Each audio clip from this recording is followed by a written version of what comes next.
ओम श्री गणेशाय नमः। अथ श्री गणेश अथर्वशीर्ष स्तोत्रम्। ओम नमस्ते गणपतये त्वमेव प्रत्यक्षं तत्त्वमसि त्वमेव केवलं कर्तासि त्वमेव केवलं धर्तासि त्वमेव केवलं हर्तासि त्वमेव सर्वं खल्विदं ब्रह्मासि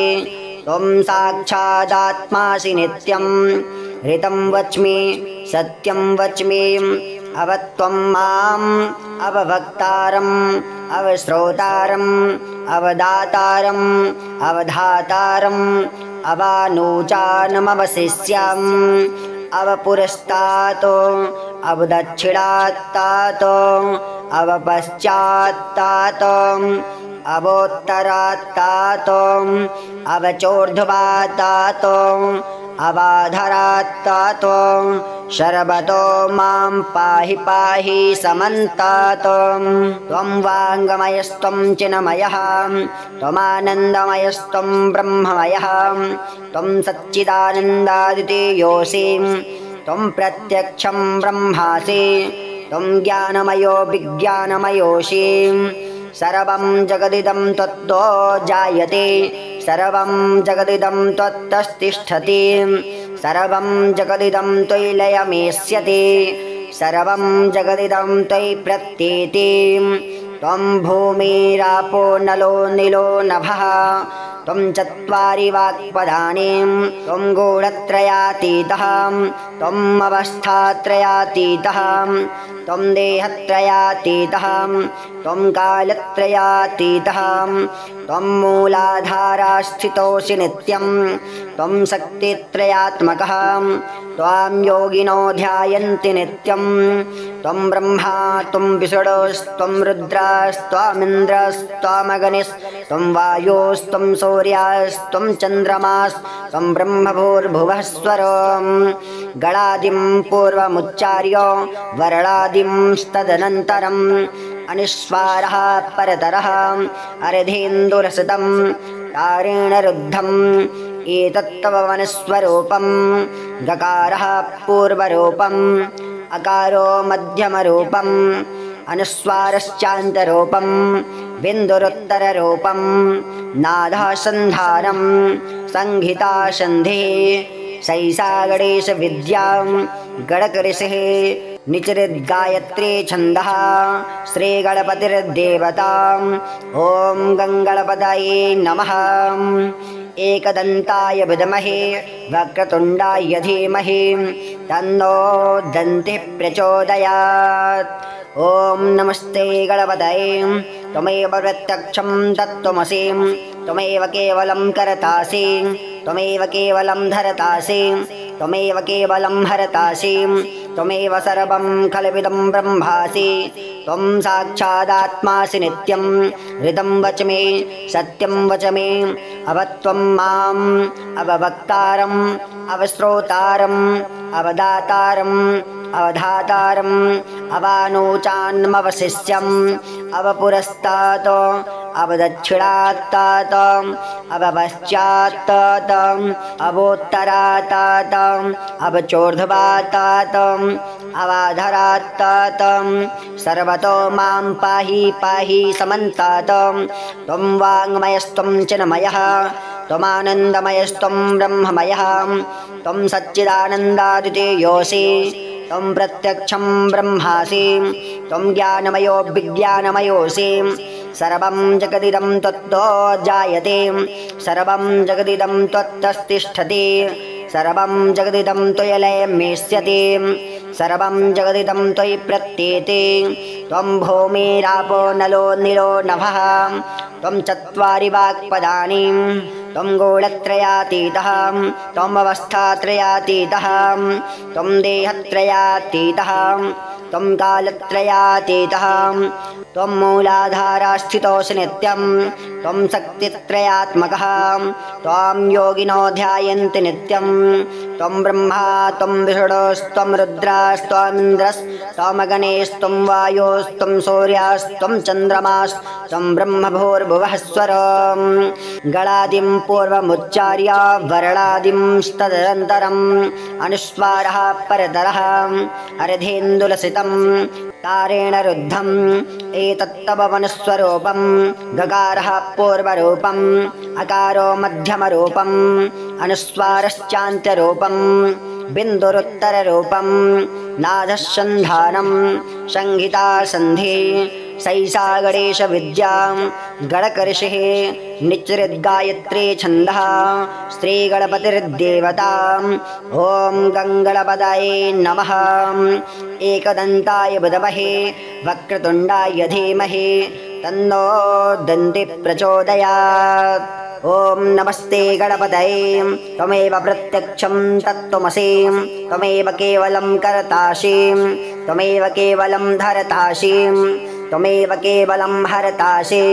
त्वमेव सर्वं खलविदं ब्रह्मासि त्वं साक्षादात्मासि नित्यं ऋतं वच्मि सत्यं वच्मि अवत्वं माम् अवभक्तारम् अवश्रोतारम् अवदातारम् अवधातारम् अवानूचान्मवशिष्यम् अवपुरस्तात् अवदक्षिणात्तात् अवपश्चात्तात् अवोत्तरात्तात् अवचोर्ध्वात्तात्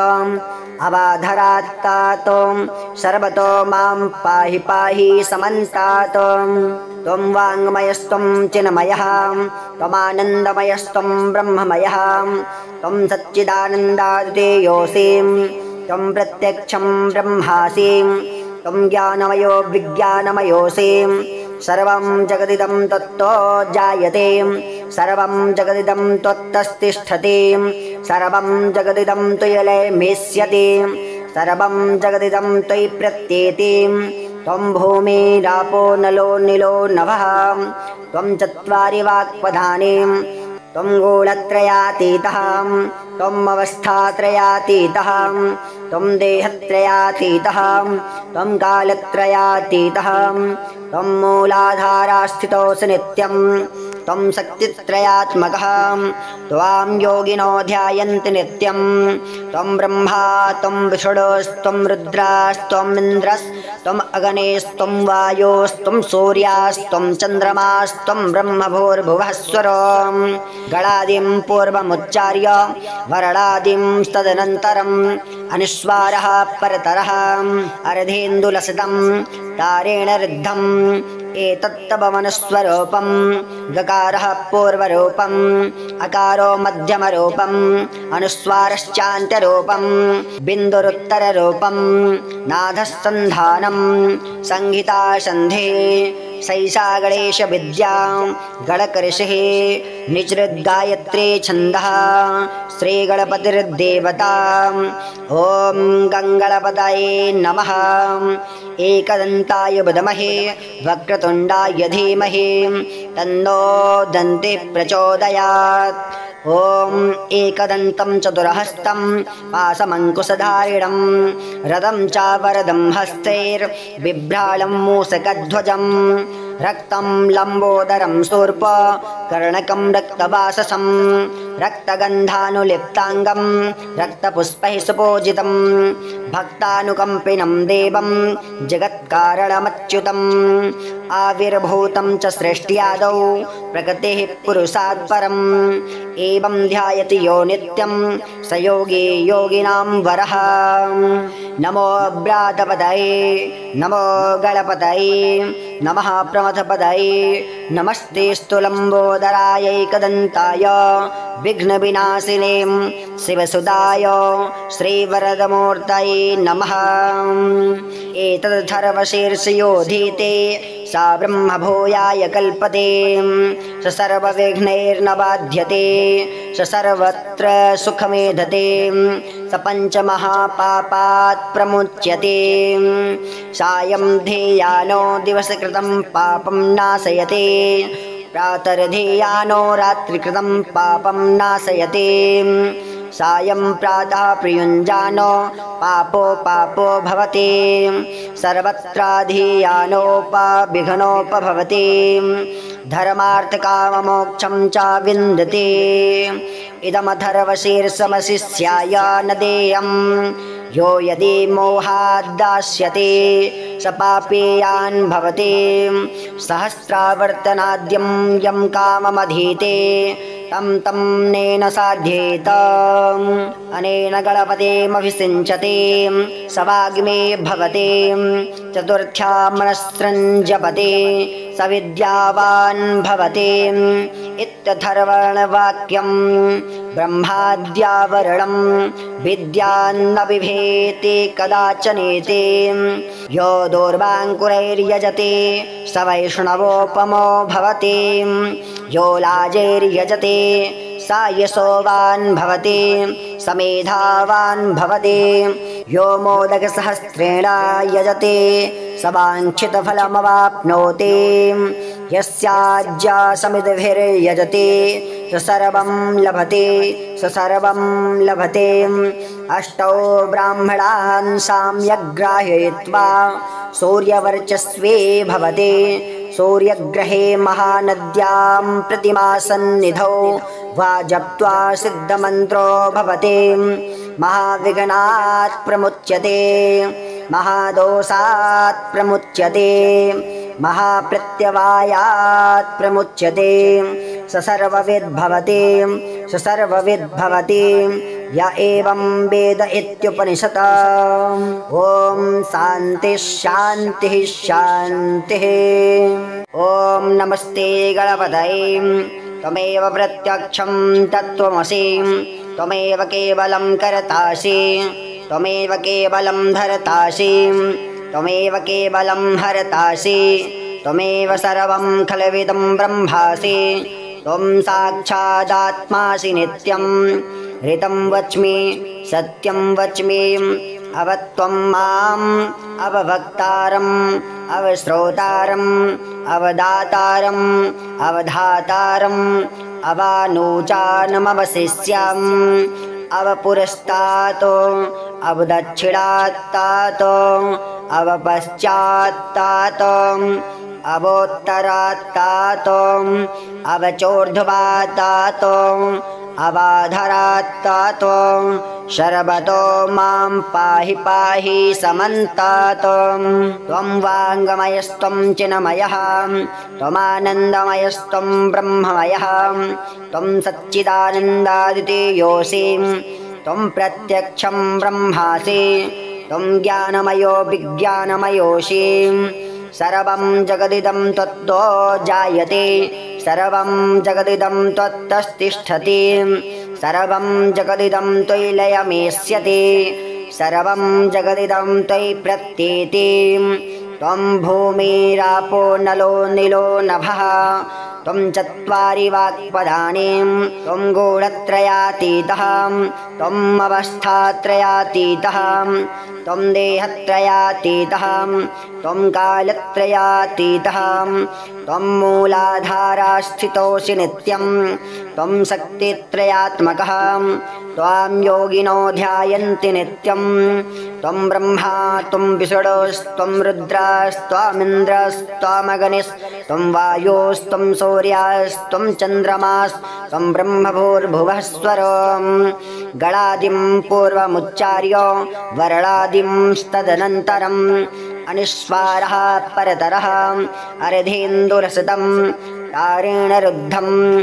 एतत्तव वनस्वरूपं गकारः पूर्वरूपम् अकारो मध्यमरूपम् अनुस्वारश्चान्तरूपं बिन्दुरुत्तररूपं नादः सन्धानं संहिता सन्धिः सैषा गणेश विद्या गणकऋषिः निचरिद्गायत्री छन्दः श्रीगणपतिर्देवता ॐ गङ्गणपतये नमः। एकदन्ताय विद्महे वक्रतुण्डाय धीमहि तन्नो दन्तिः प्रचोदयात्। ॐ नमस्ते गणपतये त्वमेव प्रत्यक्षं तत्त्वमसि त्वमेव केवलं कर्तासि त्वमेव केवलं धर्तासि त्वमेव केवलं हर्तासि त्वमेव सर्वं खल्विदं ब्रह्मासि त्वं साक्षादात्मासि नित्यं ऋतं वच्मि सत्यं वच्मि अवत्वं माम् अवभक्तारम् अवश्रोतारम् अवदातारम् अवधातारम् अवानोचान्मवशिष्यम् अवपुरस्तात् अवदक्षिणात्तात् अवपश्चात्तात्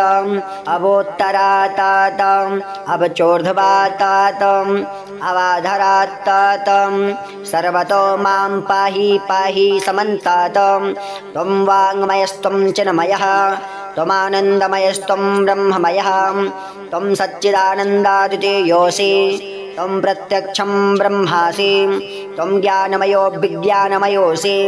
सर्वं जगदिदं त्वत्तो जायते सर्वं जगदिदं त्वत्तस्तिष्ठति सर्वं जगदिदं त्वयलयमेष्यति सर्वं जगदिदं त्वयि प्रत्येते त्वं भूमिरापो नलो निलो नभः त्वं चत्वारि वाक्पदानि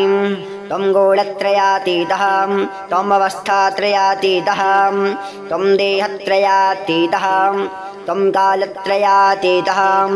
त्वं मूलाधारस्थितोऽसि नित्यं त्वं शक्तित्रयात्मकः त्वां योगिनो ध्यायन्ति नित्यं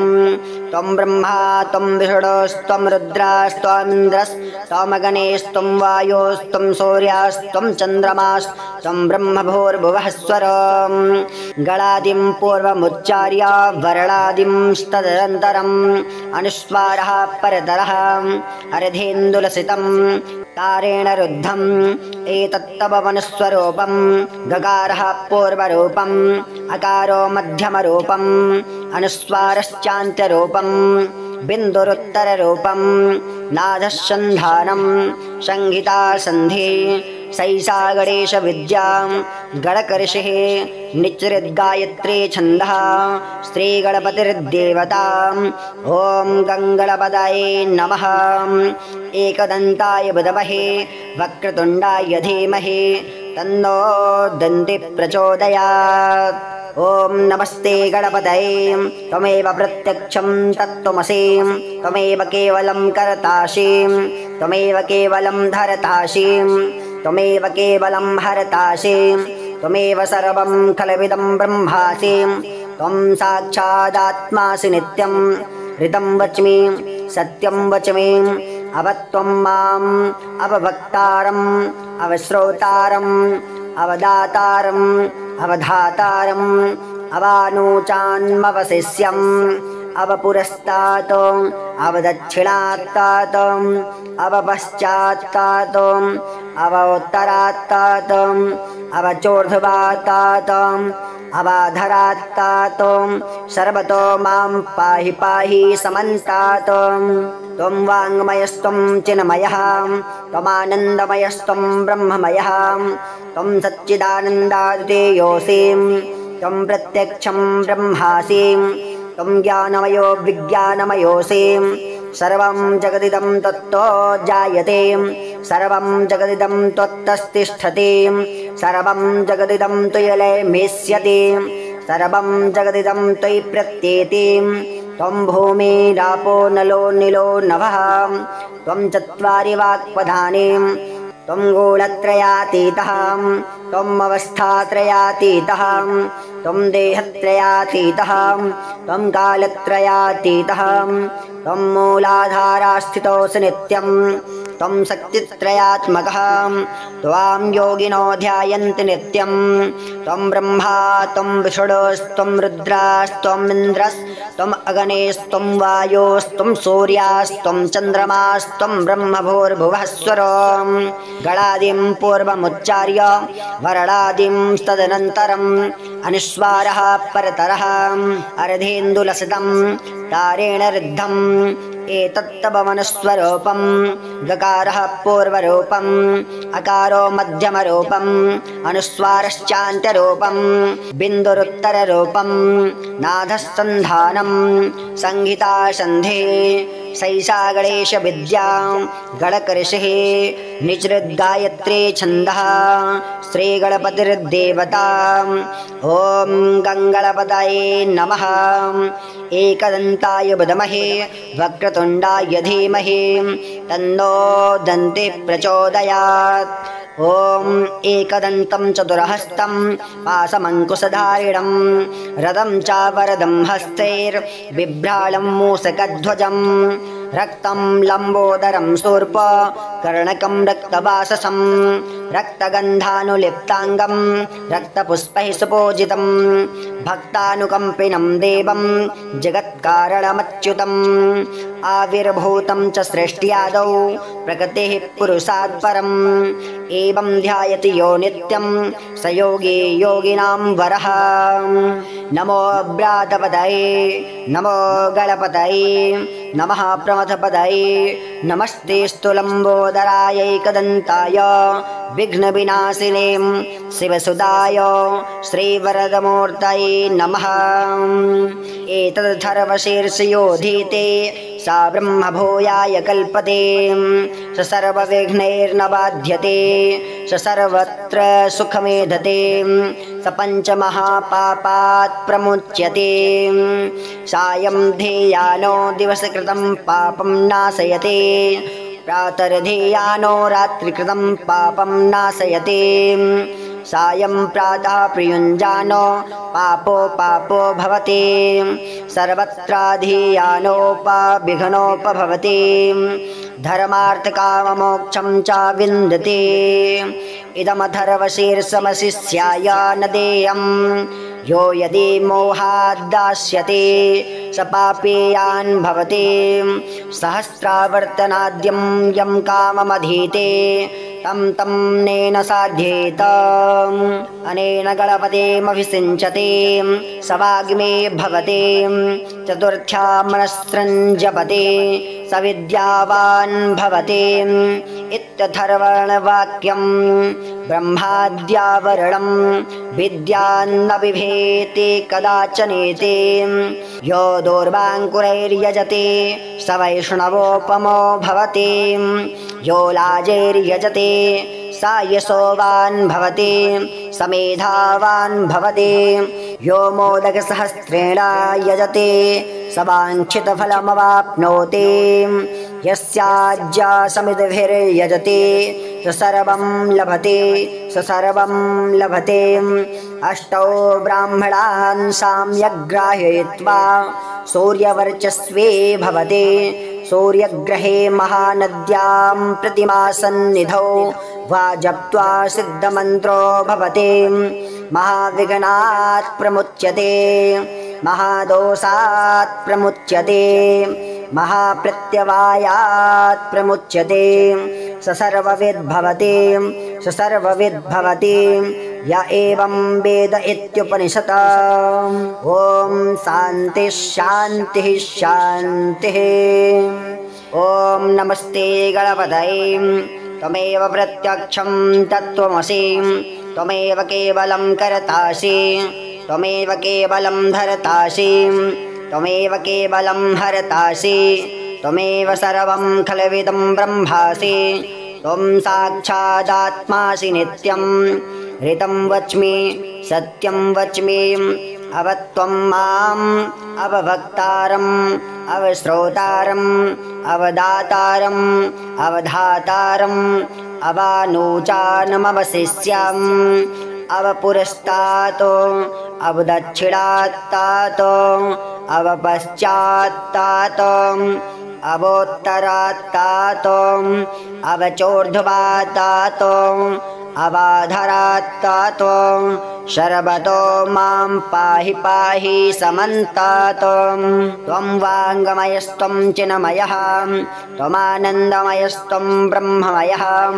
त्वं सच्चिदानन्दादितेयोऽसि त्वं प्रत्यक्षं ब्रह्मासि त्वं ज्ञानमयो विज्ञानमयोऽसि सर्वं जगदिदं त्वत्तो जायते सर्वं जगदिदं त्वत्तस्तिष्ठति सर्वं जगदिदं त्वयि लयमेष्यति सर्वं जगदिदं त्वयि प्रत्येति त्वं भूमिरापो नलो निलो नभः त्वं चत्वारि वाक्पदानि त्वं गुणत्रयातीतः त्वम् अवस्थात्रयातीतः त्वं देहत्रयातीतः त्वं कालत्रयातीतः त्वं मूलाधारास्थितोऽसि नित्यं त्वं शक्तित्रयात्मकः त्वां योगिनो ध्यायन्ति नित्यं त्वं ब्रह्मा त्वं विष्णुस्त्वं रुद्रस्त्वामिन्द्रस्त्वामग्निस्त्वं वायुस्त्वं सूर्यस्त्वं चन्द्रमास्त्वं ब्रह्मभूर्भुवः स्वरं गणादिं पूर्वमुच्चार्य वर्णादिंस्तदनन्तरम् अनिस्वारः परतरः अर्धेन्दुरसतं तारेण रुद्धम् एतत्तव वनस्वरूपं गकारः पूर्वरूपम् अकारो मध्यमरूपम् अनुस्वारश्चान्तरूपं बिन्दुरुत्तररूपं नादः सन्धानं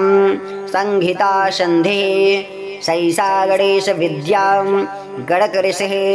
निचरिद्गायत्री छन्दः श्रीगणपतिर्देवता ॐ गङ्गणपतये नमः। एकदन्ताय विद्महे वक्रतुण्डाय धीमहि तन्नो दन्तिः प्रचोदयात्। ॐ नमस्ते गणपतये त्वमेव प्रत्यक्षं तत्त्वमसि त्वमेव केवलं कर्तासि त्वमेव केवलं धर्तासि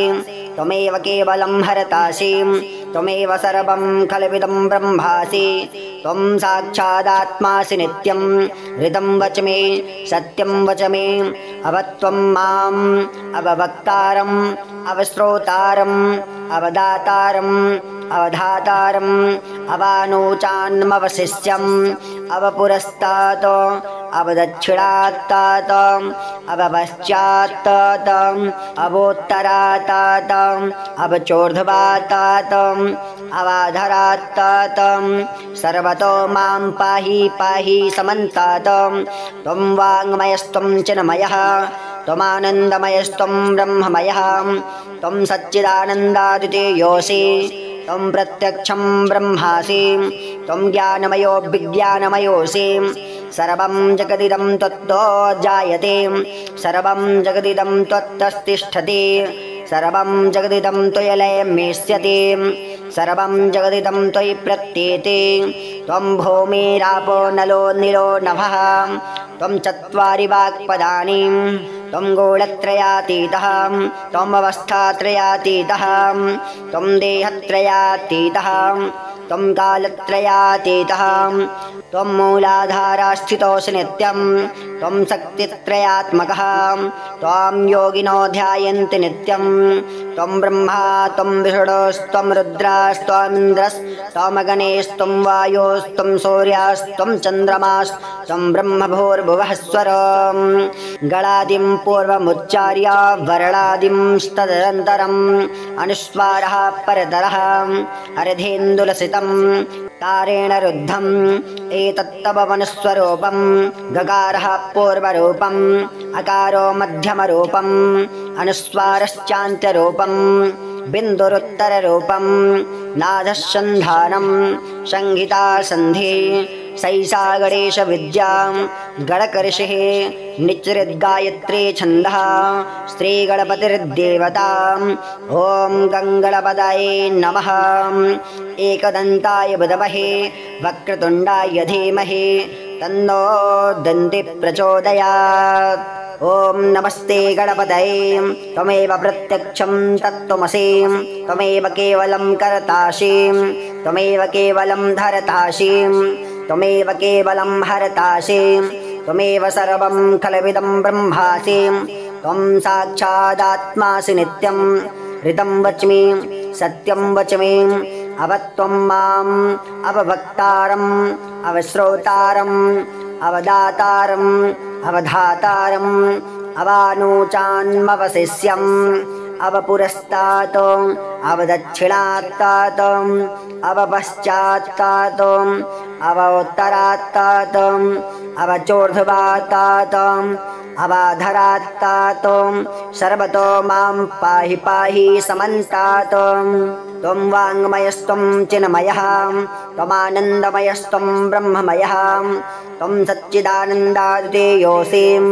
त्वं प्रत्यक्षं ब्रह्मासि त्वं ज्ञानमयो विज्ञानमयोऽसि सर्वं जगदिदं तत्तो जायते सर्वं जगदिदं त्वत्तस्तिष्ठति सर्वं जगदिदं त्वयिमेष्यति सर्वं जगदिदं त्वयि प्रत्येति त्वं भूमिरापो नलो नीलो नभः त्वं चत्वारि वाक्पदानि त्वं गुणत्रयातीतः त्वम् अवस्थात्रयातीतः त्वं देहत्रयातीतः त्वं कालत्रयातीतः त्वं मूलाधारास्थितोऽसि नित्यं त्वं शक्तित्रयात्मकः त्वां योगिनो ध्यायन्ति नित्यं त्वं ब्रह्मा त्वं विष्णुस्त्वं रुद्रास्त्वम् इन्द्रस्त्वम् अग्निस्त्वं वायुस्त्वं सूर्यास्त्वं चन्द्रमास्त्वं ब्रह्मभूर्भुवः स्वरं गणादिं पूर्वमुच्चार्य वरणादिं तदनन्तरम् अनुस्वारः परतरः अर्धेन्दुलसितं तारेण रुद्धम् एतत्तव मनस्वरूपं गकारः पूर्वरूपम् अकारो मध्यमरूपम् अनुस्वारश्चान्त्यरूपम् बिन्दुरुत्तररूपम् नादस्सन्धानं संहिता सन्धे सैषा गणेश विद्या गणकऋषिः निजृद्गायत्री छन्दः श्रीगणपतिर्देवता ॐ गङ्गणपतये नमः एकदन्ताय विद्महे वक्रतुण्डाय धीमहि तन्नो दन्तिः प्रचोदयात् ॐ एकदन्तं चतुर्हस्तं पाशमङ्कुशधारिणं रथं च वरदं हस्तैर्बिभ्रालं मूषकध्वजं रक्तं लम्बोदरं शूर्प कर्णकं रक्तवाससं रक्तगन्धानुलिप्ताङ्गं रक्तपुष्पैः सुपूजितं भक्तानुकम्पिनं देवं जगत्कारणमच्युतम् आविर्भूतं च सृष्ट्यादौ प्रकृतिः पुरुषात् परम् एवं ध्यायति यो नित्यं स योगी योगिनां वरः नमो व्रातपदये नमो गणपतये नमः प्रमथपदये नमस्ते स्तुलम्बोदरायैकदन्ताय विघ्नविनाशिने शिवसुताय श्रीवरदमूर्तये नमः एतद्धर्वशीर्षयोधीते सा ब्रह्मभूयाय कल्पते स सर्वविघ्नैर्न बाध्यते स सर्वत्र सुखमेधते स पञ्चमहापापात् प्रमुच्यते सायं ध्येयानो दिवसकृतं पापं नाशयते प्रातर्ध्येयानो रात्रिकृतं पापं नाशयते सायं प्रातः प्रयुञ्जानो पापो भवति सर्वत्राधियानोपविघ्नोपभवति धर्मार्थकाममोक्षं च विन्दते इदमथर्वशीर्षमशिष्याय न देयम् यो यदि मोहाद्दास्यते स पापेयान् भवति सहस्रावर्तनाद्यं यं काममधीते तं नेन साध्येत अनेन गणपतिमभिषिञ्चते स वाग्मे भवते चतुर्थ्या मनस्सृञ्जपते स विद्यावान् भवते इत्यथर्वणवाक्यं ब्रह्माद्यावरणं विद्यान्न बिभेति कदाचनेति यो दूर्वाङ्कुरैर्यजते स वैष्णवोपमो भवति यो लाजैर्यजते स यशोवान् भवति स मेधावान् भवति यो मोदकसहस्रेण यजते स वाञ्छितफलमवाप्नोति यस्याज्या समितिभिर्यजते स सर्वं लभते स सर्वं लभते अष्टौ ब्राह्मणान् साम्यग्राहयित्वा सूर्यवर्चस्वे भवते सूर्यग्रहे महानद्यां प्रतिमासन्निधौ वा जप्त्वा सिद्धमन्त्रो भवते महाविघ्नात् प्रमुच्यते महादोषात् प्रमुच्यते महाप्रत्यवायात् प्रमुच्यते स सर्वविद् भवति य एवं वेद इत्युपनिषत् ॐ शान्तिः शान्तिः शान्तिः ॐ नमस्ते गणपतये त्वमेव प्रत्यक्षं तत्त्वमसि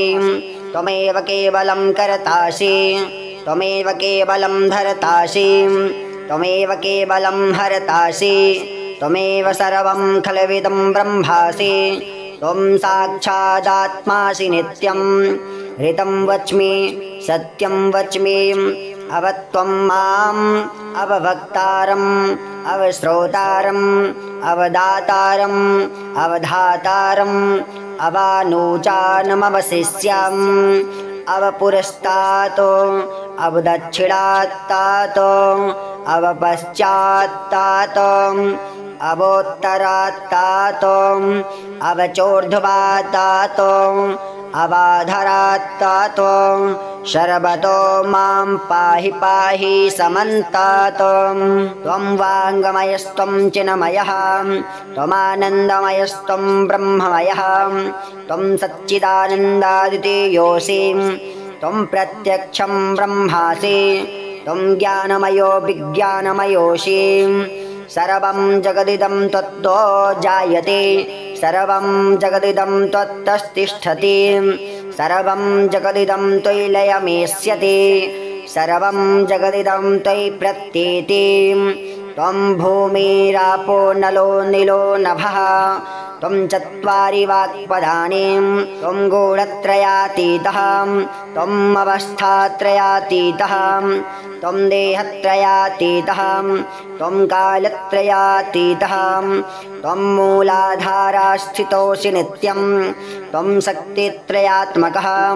त्वां योगिनो ध्यायन्ति नित्यं त्वं ब्रह्मा त्वं विष्णुस्त्वं रुद्रस्त्वामिन्द्रस्त्वामग्निस्त्वं वायुस्त्वं सूर्यस्त्वं चन्द्रमास्त्वं ब्रह्मभूर्भुवः स्वरं गणादिं पूर्वमुच्चार्य वर्णादिंस्तदनन्तरम् अनिस्वारः परतरः अर्धेन्दुरसतं तारेण रुद्धम्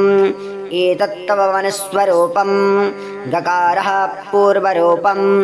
अकारो मध्यमरूपम् अनुस्वारश्चान्तरूपं बिन्दुरुत्तररूपं नादः सन्धानं संहिता सन्धिः सैषा गणेश विद्या गणकऋषिः निचरिद्गायत्री छन्दः श्रीगणपतिर्देवता ॐ गङ्गणपतये नमः एकदन्ताय विद्महे वक्रतुण्डाय धीमहि तन्नो दन्तिः प्रचोदयात् ॐ नमस्ते गणपतये त्वमेव प्रत्यक्षं तत्त्वमसि त्वमेव केवलं करतासि त्वमेव केवलं धरतासि त्वमेव केवलं हरतासि त्वमेव सर्वं खलविदं ब्रह्मासि त्वं साक्षादात्मासि नित्यं ऋतं वच्मि सत्यं वच्मि अवत्वं माम् अवभक्तारम् अवश्रोतारम् अवदातारम् अवधातारम् अवानूचान्मवशिष्यम् अवपुरस्तात् अवदक्षिणात्तात् अवपश्चात्तात् अवोत्तरात्तात् अवचोर्ध्वात्तात् अवाधरात्तात् सर्वतो मां पाहि पाहि समन्तात् त्वं वाङ्मयस्त्वं चिन्मयः त्वमानन्दमयस्त्वं ब्रह्ममयः त्वं सच्चिदानन्दादितीयोऽसि त्वं प्रत्यक्षं ब्रह्मासि त्वं ज्ञानमयो विज्ञानमयोऽसि सर्वं जगदिदं त्वत्तो जायते सर्वं जगदिदं त्वत्तस्तिष्ठति सर्वं जगदिदं त्वयि लयमेष्यति सर्वं जगदिदं त्वयि प्रत्येति त्वं भूमिरापो नलो निलो नभः त्वं चत्वारि वाक्पदानि त्वं गूढत्रयातीतः त्वम् अवस्थात्रयातीतः त्वं देहत्रयातीतः त्वं कालत्रयातीतः त्वं मूलाधारास्थितोऽसि नित्यं त्वं शक्तित्रयात्मकः त्वां योगिनो ध्यायन्ति नित्यं त्वं ब्रह्मा त्वं विष्णुस्त्वं रुद्रस्त्वामिन्द्रस्त्वामग्निस्त्वं वायुस्त्वं सूर्यस्त्वं चन्द्रमास्त्वं ब्रह्मभूर्भुवः स्वरं गणादिं पूर्वमुच्चार्य वर्णादिंस्तदनन्तरम् अनुस्वारः परतरः अर्धेन्दुलसितं तारेण रुद्धम् एतत्तव वनस्वरूपं गकारः पूर्वरूपम् अकारो मध्यमरूपम् अनुस्वारश्चान्त्यरूपं बिन्दुरुत्तररूपं नादः सन्धानं संहिता सन्धिः सैषा गणेश विद्या गणकर्षिः निचृद्गायत्री छन्दः श्रीगणपतिर्देवता ॐ गङ्गणपतये नमः। एकदन्ताय विद्महे वक्रतुण्डाय धीमहि तन्नो दन्तिः प्रचोदयात्। ॐ नमस्ते गणपतये त्वमेव प्रत्यक्षं तत्त्वमसि त्वमेव केवलं कर्तासि त्वमेव केवलं धर्तासि त्वमेव केवलं हर्तासि त्वमेव सर्वं खलविदं ब्रह्मासि त्वं साक्षादात्मासि नित्यं ऋतं वच्मि सत्यं वच्मि अवत्वं माम् अवभक्तारम् अवश्रोतारम् अवदातारम् अवधातारम् अवानूचान्मवशिष्यम् अवपुरस्तात् अवदक्षिणात्तात् अवपश्चात्तात् अवोत्तरात्तात् अवचोर्ध्वात्तात् अवाधरात्तात् सर्वतो मां पाहि पाहि समन्तात्। त्वं वाङ्मयस्त्वं चिन्मयः त्वमानन्दमयस्त्वं ब्रह्ममयः त्वं सच्चिदानन्दादितेयोऽसि त्वं प्रत्यक्षं ब्रह्मासि त्वं ज्ञानमयो विज्ञानमयोऽसि सर्वं जगदिदं त्वत्तो जायते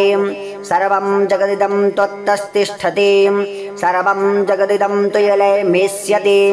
सर्वं जगदिदं त्वयि प्रत्येति त्वं भूमिरापो नलो निलो नभः त्वं चत्वारि वाक्पदानि त्वं गुणत्रयातीतः त्वम् अवस्थात्रयातीतः त्वं देहत्रयातीतः त्वं कालत्रयातीतः त्वं मूलाधारास्थितोऽसि नित्यं त्वं शक्तित्रयात्मकः त्वां योगिनो ध्यायन्ति नित्यं त्वं ब्रह्मा त्वं विष्णुस्त्वं रुद्रास्त्वम् इन्द्रस्त्वम् अग्निस्त्वं वायुस्त्वं सूर्यास्त्वं चन्द्रमास्त्वं ब्रह्मभूर्भुवः स्वरं गणादिं पूर्वमुच्चार्य वरणादिं तदनन्तरम् अनुस्वारः परतरः अर्धेन्दुलसितं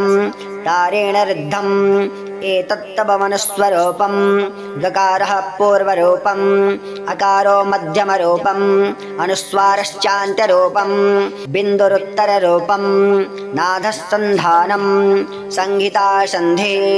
सैषा गणेश विद्या गणकर्षिः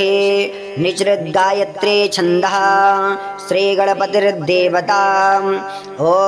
गङ्गणपतये नमः। एकदन्ताय विद्महे वक्रतुण्डाय धीमहि तन्नो दन्तिः प्रचोदयात्। ॐ एकदन्तं चतुर्हस्तं पाशमङ्कुशधारिणं रथं चावरदं हस्तैर्बिभ्रालं मूषकध्वजं रक्तं लम्बोदरं शूर्प कर्णकं रक्तवाससं रक्तगन्धानुलिप्ताङ्गं रक्तपुष्पैः सुपूजितं भक्तानुकम्पिनं देवं जगत्कारणमच्युतम् आविर्भूतं च सृष्ट्यादौ प्रकृतिः पुरुषात् परम् एवं ध्यायति यो नित्यं स योगी योगिनां वरः। नमो व्रातपतये नमो गणपतये नमः प्रमथपतये नमस्ते स्तुलम्बोदराय एकदन्ताय विघ्नविनाशिने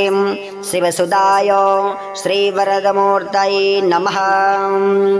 एतद्धर्वशीर्षयोधीते सा ब्रह्मभूयाय कल्पते स सर्वविघ्नैर्न बाध्यते स सर्वत्र सुखमेधते स पञ्चमहापापात् प्रमुच्यते सायं ध्येयानो दिवसकृतं पापं नाशयते प्रातर्ध्येयानो रात्रिकृतं पापं नाशयते सायं प्रातः प्रयुञ्जानो पापो पापो भवति सर्वत्राधियानोपविघ्नोपभवति धर्मार्थकाममोक्षं च विन्दते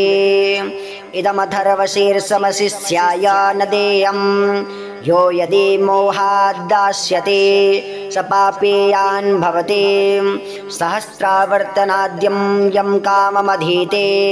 तं तं नेन साध्येत अनेन गणपतेमभिषिञ्चते स वाग्मे भवते चतुर्थ्या मनस्सृञ्जपते स विद्यावान् भवते इत्यथर्वणवाक्यं ब्रह्माद्यावरणं विद्यान्न बिभेति कदाचनेति यो दूर्वाङ्कुरैर्यजते स वैष्णवोपमो भवति यो लाजैर्यजते स यशोवान् भवति स मेधावान् भवति यो मोदकसहस्रेण यजते स वाञ्छितफलमवाप्नोति यस्याज्ञासमितिभिर्यजते स सर्वं लभते अष्टौ ब्राह्मणान् साम्यग्राहयित्वा सूर्यवर्चस्वे भवते सूर्यग्रहे महानद्यां प्रतिमासन्निधौ वा जप्त्वा सिद्धमन्त्रो भवते महाविघ्नात् प्रमुच्यते महादोषात् प्रमुच्यते महाप्रत्यवायात् प्रमुच्यते स सर्वविद् भवति य एवं वेद इत्युपनिषत्। ॐ शान्तिः शान्तिः शान्तिः इति श्रीं गणेश अथर्वशीर्षं स्तोत्रं सम्पूर्णम्। ॐ श्रीगङ्गणपतये नमः।